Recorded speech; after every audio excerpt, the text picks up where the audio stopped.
Do you ever find yourself saying sorry for things that aren't even your fault? Like, sorry, can I just squeeze past you?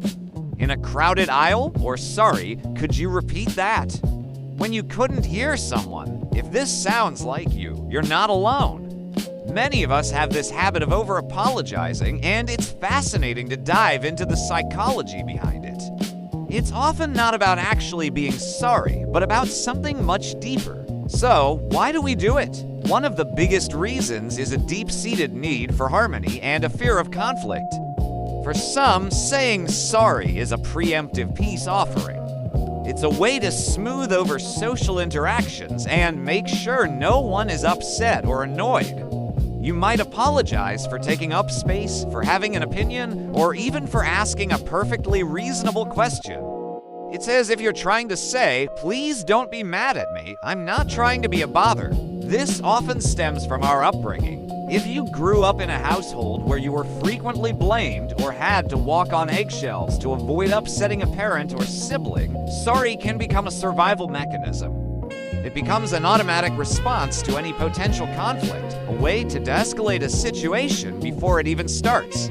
Another major factor is low self-esteem or a lack of self-worth. When you don't feel confident in yourself, you might subconsciously believe that your thoughts, needs, and even your very presence are an inconvenience to others. Apologizing becomes a way of seeking validation and reassurance. You're essentially asking, are we okay? Am I okay? Each sorry is a small plea for acceptance. It's like you're carrying around this internal belief that you are inherently flawed or burdensome, and so you apologize for simply existing in the world.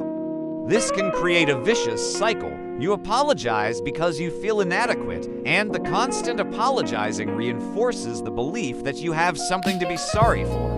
Anxiety also plays a huge role. For people with social anxiety, everyday interactions can feel like a minefield. The fear of being judged, rejected, or embarrassing yourself is constant.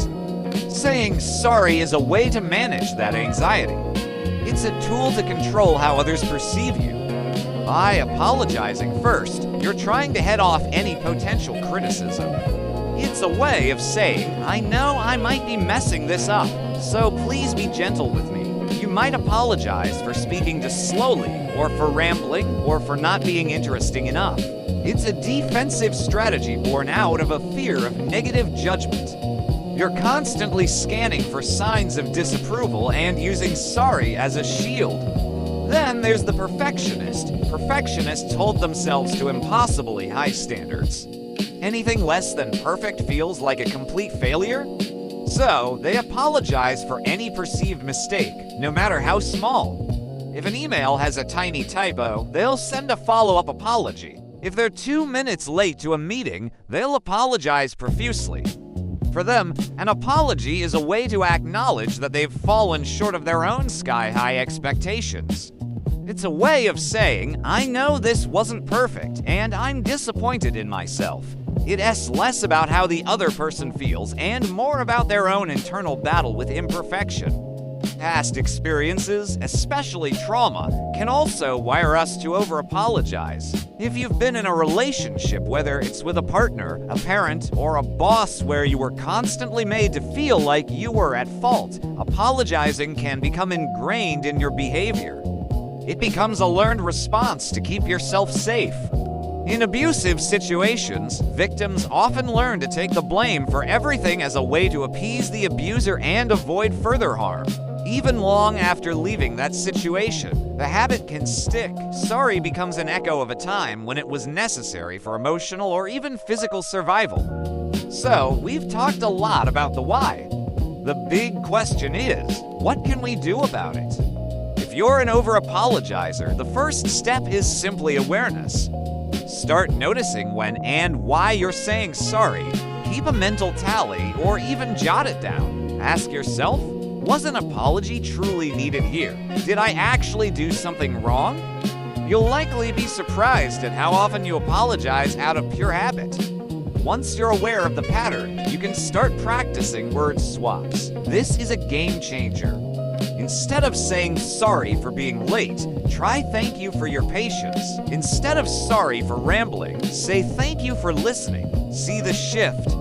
It changes the dynamic from one of guilt to one of gratitude.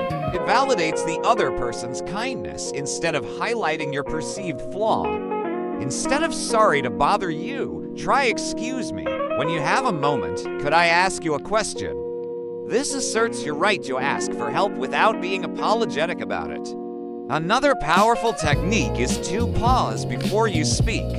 When you feel that automatic sorry about to come out, just take a breath. In that brief moment, you can assess the situation.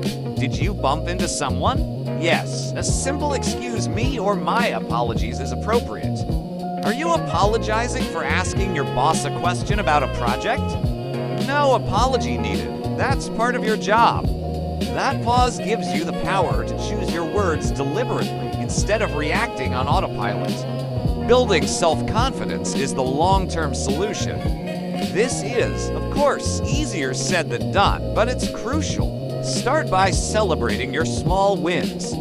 Acknowledge your strengths. Practice positive self-talk. Remind yourself that your thoughts, feelings, and needs are valid. You have a right to take up space. You have a right to have an opinion. You have a right to make mistakes without it defining your worth. This might involve therapy, journaling, or practicing mindfulness, whatever helps you challenge those negative core beliefs about yourself. If you feel this habit is deeply tied to anxiety, depression, or past trauma, please consider reaching out to a mental health professional. They can provide you with tools and support to navigate these feelings in a safe environment. Remember, the goal isn't to stop apologizing altogether. A genuine, heartfelt apology is incredibly important when we've actually done something wrong. It's a sign of maturity and respect. The goal is to stop using sorry as a filler word, as a shield, or as a way to diminish yourself. It's about reclaiming your voice and your space in the world. It's about learning to say, thank you for your patience, thank you for understanding, and, most importantly, learning to believe that you are worthy of that patience and understanding without having to apologize for it. So, next time you catch yourself about to say sorry, pause, ask yourself if it's necessary, and if it's not, try replacing it with gratitude. It's a small change, but it can make a huge difference in how you see yourself and how you move through the world. Thanks so much for watching. If this resonated with you, let me know in the comments, and don't forget to like and subscribe for more content on psychology and self-improvement. See you next time.